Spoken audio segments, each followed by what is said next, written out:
រឿងលបែងចិត្តល្បិចការពារពីពាភាគទី4ដណ្ដើមចិត្ត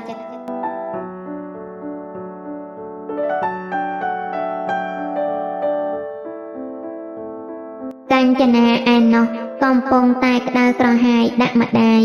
ព្រោះពួកគេកំពុងតែសរសើរនិរ័តជាងនាងកូនមិនសុខចិត្តទេម៉ាក់តើនាងនិរ័តនោះវាស្អាតជាងកូនប៉ុណ្ណាទៅពួកអាអ្នកកសែតនោះវាសរសេរបែបនេះ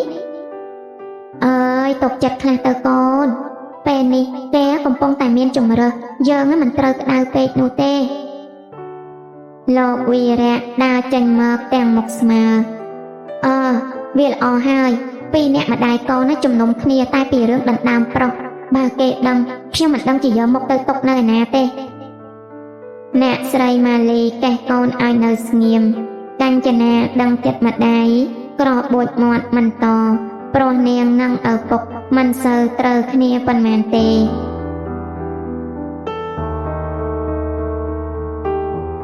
ដួងច័ន្ទនិរ័តបត់ឡានចូលក្រុមហ៊ុនចៃដន្យកាញ្ចនាបើកកាទីនោះដែរគ្រាន់តែក្រឡេកឃើញនិរ័តនាងខំមាត់ជាប់ជួបដល់មិនបាច់រើតែម្ដងនាងនិរ័តកាញ្ចនាឈប់ឡានរួចចុះដើរចូលទៅក្នុងភ្លាមនិរ័តតើបនឹងអង្គុយបានមួយផ្លែតអ្នកទទួលភ្ញៀវក៏មកប្រាប់ថាមាននារីម្នាក់មកសុំជួបក៏ចេញមកទាំងឆ្ងល់តែពេលឃើញមុខកាញ្ចនានាងញញឹមចំអកបន្តិចយ៉ាងម៉េចអ្នកនាងមានការអីសំខាន់នេះទើបមករកខ្ញុំដល់កន្លែងធ្វើការដូចនេះខ្ញុំមកកោតនាងណាស់រូបរាងប៉ុណ្ណឹងដែរបែរមកដណ្ដើមសង្សារគេធ្វើមុខក្រាស់ទៅកើតខ្ញុំមកដូចជាមិនធ្លាប់ឮលោកនារីប្រកាសថាមានសង្សារឈ្មោះកាញ្ចនានៅឡើយទេនិយាយមុនដូចនេះមិនខ្លាចខ្មាស់មាត់ទេហើយមុននឹងដៀលគេមុខក្រាស់គួរមើលខ្លួនឯងឲ្យសពជ្រុងជ្រោយផងកុំដៃមួយចង្អុលគេដៃ4ចង្អុលខ្លួនឯងនោះសំដីបានណាស់ស្រីល្អតែខ្ញុំថាបើចង់សុខកុំយកដៃមកលុបភ្លើងអីក្រែងរលាករឹបទឹកត្រាំមិនតាន់នាយរតអោបដៃឈរទល់មុខកាញ្ចនាទាំងញញឹមស្រស់តែជាស្នាមញញឹមដែលធ្វើឲ្យតឹងតែងក្នុងអារម្មណ៍បំផុតតែមីសុតមិនដែលខ្លាចភ្លើងទេទទួលដឹងផងទៅហើយខ្ញុំមិនចង់និយាយច្រើនជាមួយមនុស្សអន់ដូចជានាងទេព្រោះវានាំតែថយតម្លៃខ្ញុំប៉ុណ្ណោះកាញ្ចនាក្តៅឆេវយាដៃប្រងទាំងកំភ្លៀងនិរ័តទាំងកំហឹងនិរ័តមិនតិចទេនាងសូខំមាត់រើងកំភ្លៀងព្រោះស្រមោលបុរសម្នាក់បានរំលេចឡើងពីចម្ងាយតន់ហេតុការល្អណាស់ឈប់ភ្លាមណាកាញ្ចនាខំមាត់ស្ទើរដាច់ពេលឃើញនៅភាស្ទុះទៅតុបខ្លួននិរ័តយ៉ាងស្និទ្ធអ្នកកំឡោះអង្អែតពណ៌ស្រីធ្នមអ្នកនាងយ៉ាងម៉េចទៅហើយឈឺខ្លាំងអីខ្ញុំមិនអីទេលោកកុំបារម្ភអីនៅភាជ្រួញចិញ្ចើមងាកមកសំឡឹងមុខកាញ្ចនាយ៉ាងមុតកាញ្ចនាខ្ញុំមិនដឹងថាអ្នកនាងកំពុងគិតអ្វីធ្វើអ្វីនោះទេតែអ្នកនាងគ្មានសិទ្ធិធ្វើបែបនេះដាក់និរ័តឡើយវាអាក្រក់ខ្លាំងណាស់ណាដឹងទេកាញ្ចនារលែងរលោងទឹកភ្នែកមួយរំពេចមិនក៏បងកាន់ជើងគេម្លេះចុះខ្ញុំវិញបងមានបារម្ភខ្លះទេកាញ្ចនាខ្ទប់មុខយំរត់ចេញទៅក្រៅទាំងតូចចិត្តណាភាក្រវេក្បាលតិចហាក់ហួសចិត្តខ្លាំងណាស់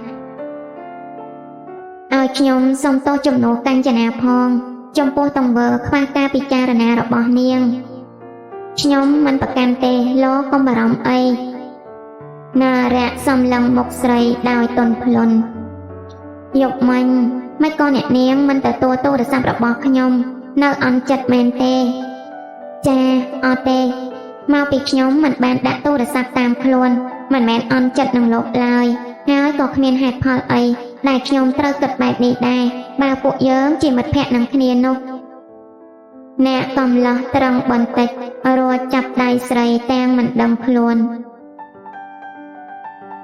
មិនក៏និរ័តនិយាយបែបនេះ អ្នកនាងពិតជាសំខាន់សម្រាប់ខ្ញុំណាស់ដឹងទេម៉ាណាវីអៀនដកដៃចេញអេលោកនិយាយតែមាត់បានហើយមិនបាច់ប្រើកាយវិការទេណារៈសើចញឹមសំឡឹងរង្វង់ភ័ក្រក្រហមព្រឿងរបស់ស្រីទាំងរំភើបចិត្ត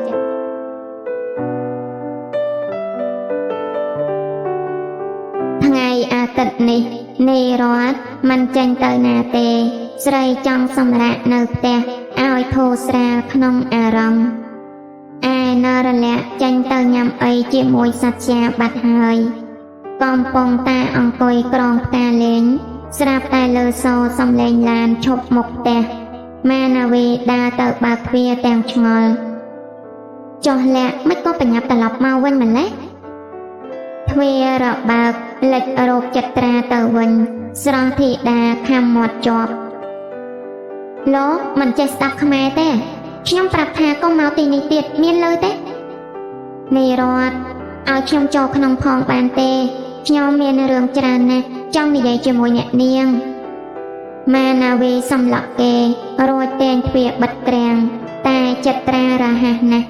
គេយកដៃរាំងជាប់ទម្ងន់ទ្វារគៀបដៃគេឡើងចេញឈាមនេរតក្រហមដើមកកុំចង់យកឈាមស្រស់របស់លោកមករំសាយកំហឹងខ្ញុំអីវាមិនបានសម្រេចទេឆោមស្រស់បំរុងដើរចូលផ្ទះវិញតែចត្រាស្រវាចាប់ដៃស្រីជាប់ទាំងពោះពេញជ្រោះក្នុងចិត្តនេរតមិនក៏អ្នកនាងមិនព្រមយល់ពីចិត្តខ្ញុំដូច្នេះការពិតអ្នកដែលខ្ញុំស្រឡាញ់រហូតមកគឺអ្នកនាងមិនមែនរស្មីឬក៏កញ្ចនានោះទេតែអ្នកនាងព្យាយាមកិច្ចពីខ្ញុំរហូតទុកឱកាសឲ្យរស្មីទៅវិញខ្ញុំខូចចិត្តខ្លាំងណាស់ទើបបង្កើតជាទំនាក់ទំនងជាមួយកញ្ចនានោះនេរតចងចិញ្ចើមបំរាស់ពីដៃគេខ្ញុំកោតលោកនិយាយមិនចេះខ្មាស់មាត់លោកថាស្រឡាញ់ខ្ញុំចុះពាក្យផ្អែមល្ហែមដែលលោកបញ្ឆោតចិត្តរស្មីជាអ្វីទៅវិញហើយចុះទំនាក់ទំនងជាមួយនាងកញ្ចនាជាឆាកល្ខោនដែរប្អូនខ្ញុំក្អួតឈាមស្លាប់ដោយសារលោកជារឿងជីវិតទាំងមូលមិនមែនជាការលេងសើចទេឈប់និយាយបែបនេះមកកាន់ខ្ញុំទៀតទៅចត្រាខំមាត់សំឡឹងរង្វង់ភ័ក្រដែលពោពេញដោយមន្តស្នេហ៍គេស្រឡាញ់នាងស្រឡាញ់រហូតគ្មានវិធីនឹងបំភ្លេចបានរាល់ទំនាក់ទំនងជាមួយស្រីដទៃគ្រាន់តែជាការលេងសើចប៉ុណ្ណោះនេរតខ្ញុំពេញចិត្តស្លាប់ក្រោមដៃអ្នកនាងជាជាងទទួលរស្មីកៅភ្នែកដែលពោពេញដោយកំហឹងខឹងស្អប់បំភ្លេចវាទៅយើងនឹងចាប់ផ្ដើមអនាគតជាថ្មីរស្មីពិតជាយោគយល់ដល់យើងមិនខាននេរតខឹងណាស់យាដៃតេះកំភ្លៀងគេផាំងខ្ញុំប្រាប់ឲ្យឈប់និយាយលោកលើទេឆាប់ចេញទៅកុំឲ្យខ្ញុំឃើញមុខលោកទៀតម៉ាណាវីយកដៃខ្ទប់ត្រចៀករត់ចូលផ្ទះបាត់ទុកឲ្យចត្រាឈរថ្មឹងទាំងអារម្មណ៍អស់សង្ឃឹម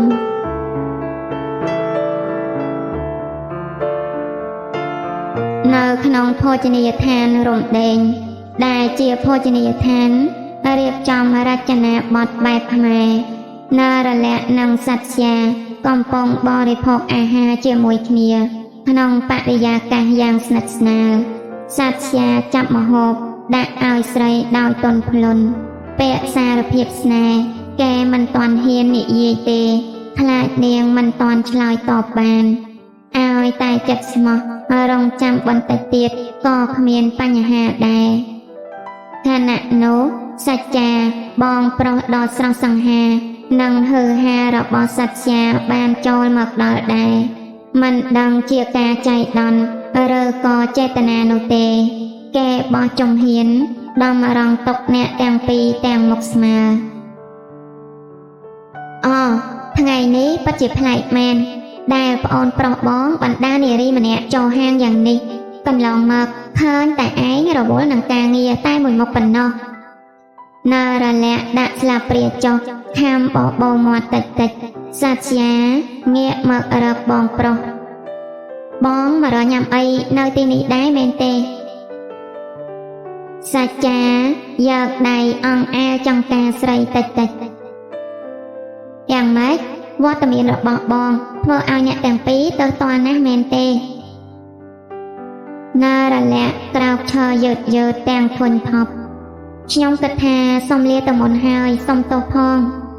បើអញ្ចឹងចាំខ្ញុំឲ្យគេកាត់លុយសិនណាលៈសច្ចាញាក់ស្មាបន្តិចហាក់អស់សំណើចនឹងនរលៈដែលលួចសម្លក់គេចិត្តខ្លាំងណាស់តើនាងចំអកនេះសច្ចាបើកឡានបណ្ដាលងាកមកសម្លឹងមុខនរលៈបណ្ដាលអ្នកនាងកុំចាប់អារម្មណ៍នឹងសម្ដីបងសច្ចាអីមនុស្សគាត់សម្ដីអាក្រក់តែអញ្ចឹងតែចិត្តវិញមិនអីទេខ្ញុំមិនបានខឹងទេគ្រាន់តែមិនចង់ស្ថិតនៅក្នុងបរិយាកាសបែបនេះតែប៉ុណ្ណោះមើលទៅខ្ញុំប្រហែលជាត្រូវសុំឈប់ធ្វើការនៅក្រុមហ៊ុនលោកហើយសច្ចាសម្លឹងស្រីដោយក្រសែភ្នែកទន់ភ្លន់កុំចឹងអីបានទេចាត់ទុកថាយកយល់ដល់ខ្ញុំផងចុះក្រុមហ៊ុនខ្ញុំពិតជាត្រូវការអ្នកនាងណាស់ណារលៈដកដង្ហើមធំយកបន្តិចទៅងក់ក្បាលយឺតសច្ចាញញឹមស្រាលហាក់រីករាយណាស់មកដល់ផ្ទះណារលៈបើកទ្វារឡានចុះបន្លឺតិចខ្ញុំដល់ផ្ទះហើយយើងបែកគ្នាត្រឹមនឹងចុះបាទហើយសូមអរគុណណាស់ដែលអ្នកនាងព្រមញ៉ាំបាយជាមួយខ្ញុំថ្ងៃនេះណារលៈញញឹមអៀនរួចបង្វិលខ្លួនចូលផ្ទះប្រទះនឹងនីរ័ត្នដែលអង្គុយធ្វើមុខស្ងួតលើសាឡុងកើតអីទៀតហើយរ័ត្នមិនក៏មុខសពូនម្លេះនីរ័ត្នលើកដៃច្រងសក់យឺតបង្ហាញរង្វង់ភ័ក្រដ៏ផូរផង់លាជួយគិតខ្ញុំផងទៅមើលមានវិធីណាដែលអាចជួយឲ្យខ្ញុំបានរៀបការជាមួយលោកណាភាយ៉ាងឆាប់រហ័សទេឯងថាម៉េចអាពាហ៍ពិពាហ៍មិនមែនជាការលេងសើចទេណាដើម្បីពាក្យសងសឹកមួយម៉ាត់ឯងសុខចិត្តលះបង់គ្រប់យ៉ាងអីនីរ័ត្នងក់បាតិចញញឹមស្ងួតមានតែវិធីនេះទេដែលអាចធ្វើឲ្យមនុស្សពីរនាក់នោះឈឺចាប់បំផុតដើម្បីសងសឹកឲ្យរស្មីខ្ញុំមិនរុញរានឹងធ្វើឡើយណារលៈសំឡឹងមុខស្រីទាំងស្រងូតតាឯងសុខចិត្តរៀបការដោយគ្មានក្តីស្រឡាញ់បែបនេះអីតាមពិតខ្ញុំយល់ថាលោកនៅភាពិតជាស័ក្តិសមនឹងឯងណាស់អាចរៀបការជាមួយគេមិនមែនជារឿងអាក្រក់ឡើយប៉ុន្តែអ្វីដែលខ្ញុំបារម្ភគឺអ្វីគ្រាន់តែជាហ្គេមរបស់ឯងពេលនោះលទ្ធផលចុងក្រោយគឺបែបណាគ្មានអ្នកណាអាចស្មានដឹងនោះទេតែខ្ញុំមិនខ្វល់ពីលទ្ធផលអ្វីទាំងអស់ខ្ញុំគ្រាន់តែចង់ឃើញការឈឺចាប់របស់នាងកញ្ចនានិងចិត្តត្រានៅថ្ងៃដែលខ្ញុំរៀបការនោះគឺវាគ្រប់គ្រាន់ហើយណារលៈបន្ធូរដង្ហើមសំឡឹងមុខនីរ័ត្នយ៉ាងយូរឯងសម្រេចចិត្តច្បាស់លាស់ហើយមែនទេនីរ័ត្នងក់ក្បាលយឺតមិនកែប្រែទេណារលៈសម្រួលអារម្មណ៍ចាប់ដៃនីរ័ត្នយ៉ាងណែនបានបើវាជាការសម្រេចចិត្តរបស់ឯងខ្ញុំនឹងគាំទ្រជានិច្ចនីរ័ត្នសំឡឹងមើលដៃរបស់លក្ខទាំងរំភើបក្នុងចិត្តព្រោះគ្រប់ពេលមានតែនាងទេដែលនៅក្បែរស្រី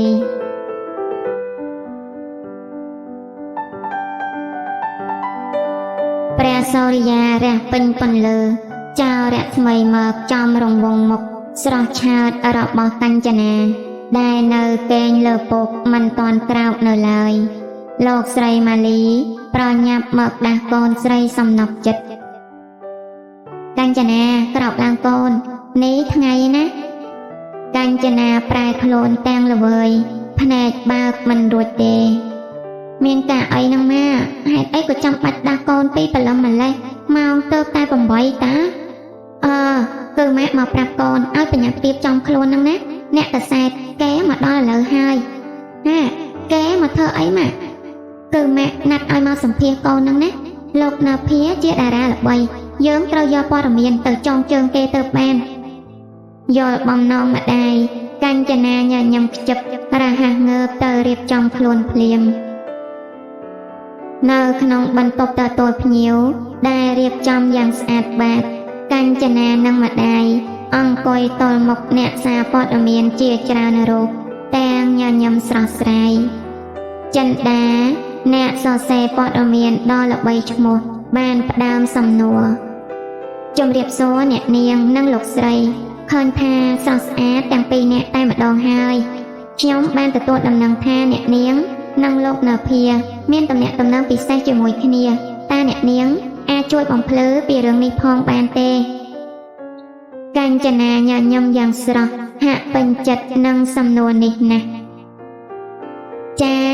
រវាងពួកយើងមានទំនាក់ទំនងពិសេសបែបណានោះនាងខ្ញុំពិបាកនិយាយណាស់ខ្ញុំគ្រាន់តែដឹងថា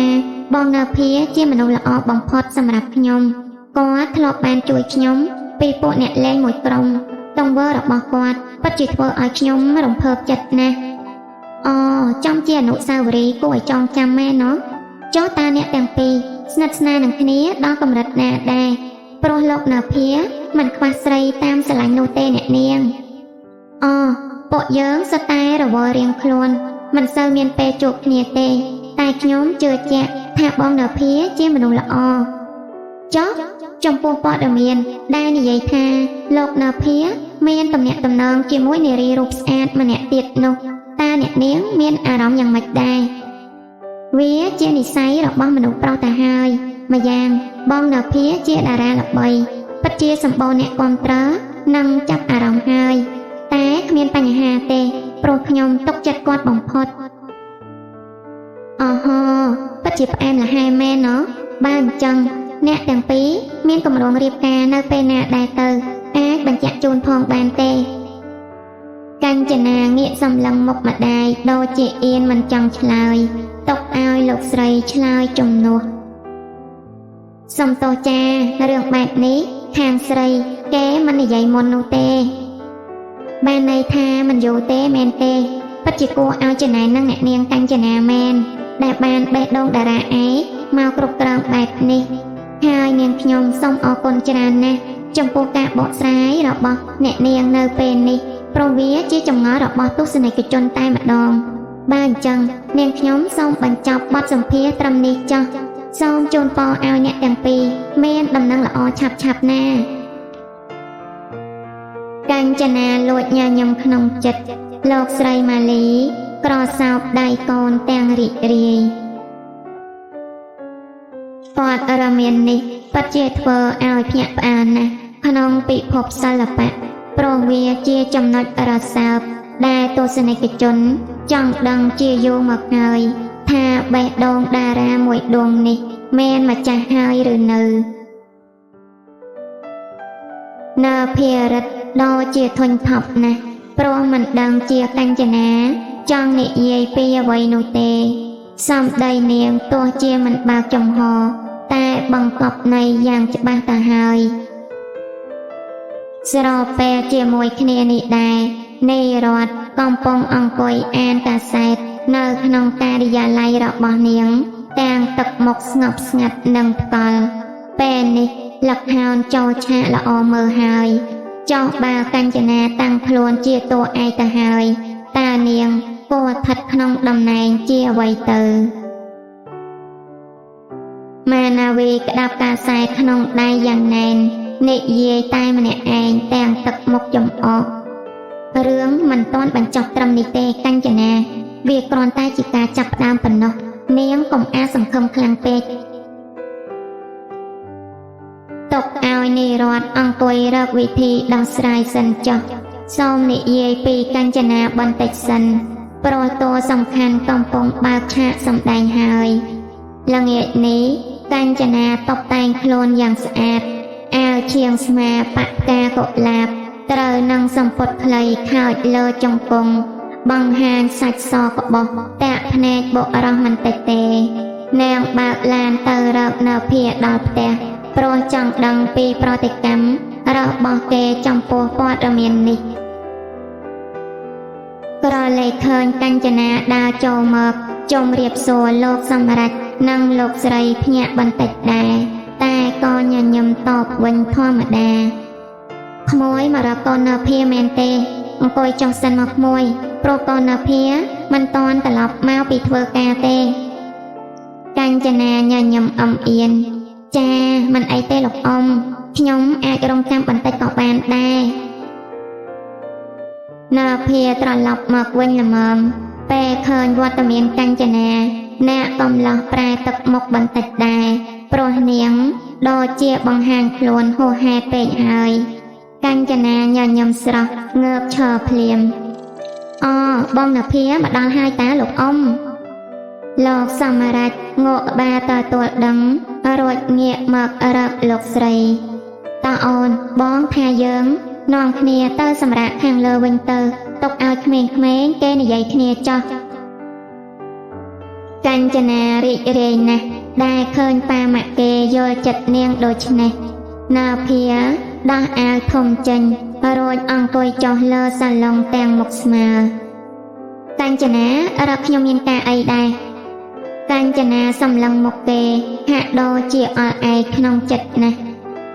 ចាគឺខ្ញុំខ្លាចបងឆ្ងល់ពេលព័ត៌មានដែលចុះផ្សាយតាមពិតខ្ញុំមិនដឹងរឿងអ្វីទេពួកគេបានមកសម្ភាសខ្ញុំមែនតែខ្ញុំគ្រាន់តែប្រាប់ពីមូលហេតុដែលពួកយើងស្គាល់គ្នាប៉ុណ្ណោះមិនស្មានថាពួកគេមកបំផ្លើសថែមចឹងសោះនារៈរូបស្អាតស្ងប់ស្ងាត់បន្តិចតើបន្ធូរដង្ហើមតិចហើយខ្ញុំមិនបន្ទោសអ្នកនាងទេសំខាន់ឲ្យតែពួកយើងដឹងពីការពិតរៀងខ្លួនទៅគឺគ្រប់គ្រាន់ហើយចង់អ្នកកាសែតគេចោះយ៉ាងណាក៏ចោះទៅព្រោះយើងមិនអាចហាមឃាត់ការគិតរបស់គេបានទេកាញ្ចនាលួចអន់ចិត្តនឹងសម្ដីគេតែរហ័សសម្រួលអរគុណបងច្រើនណាស់ដែលមិនយល់ខុសចំពោះខ្ញុំបានអញ្ចឹងល្ងាចនេះបងអាចអញ្ជើញទៅពិសាបាយនៅផ្ទះខ្ញុំមួយពេលបានទេព្រោះប៉ាម៉ាក់ខ្ញុំចង់ជួបបងណាស់ពេលដឹងថាបងជាអ្នកមានគុណលើខ្ញុំដូច្នេះអ្នកកំឡោះដូចជាតង់តែងបន្តិចកាវភ្នែកមិនបង្ហាញភាពរីករាយសោះ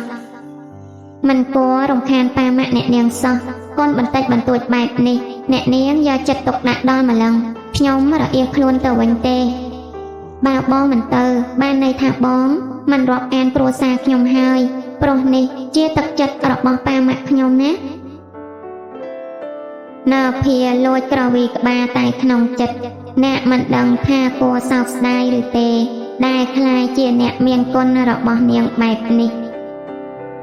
ណាហើយខ្ញុំប្រកែកមិនឈ្នះអ្នកនាងទេសម្រាប់តាមនឹងចោះកាញ្ចនាញញឹមទាំងរំភើបគេមិនបដិសេធបានន័យថាពេញចិត្តនឹងនាងដែរហើយ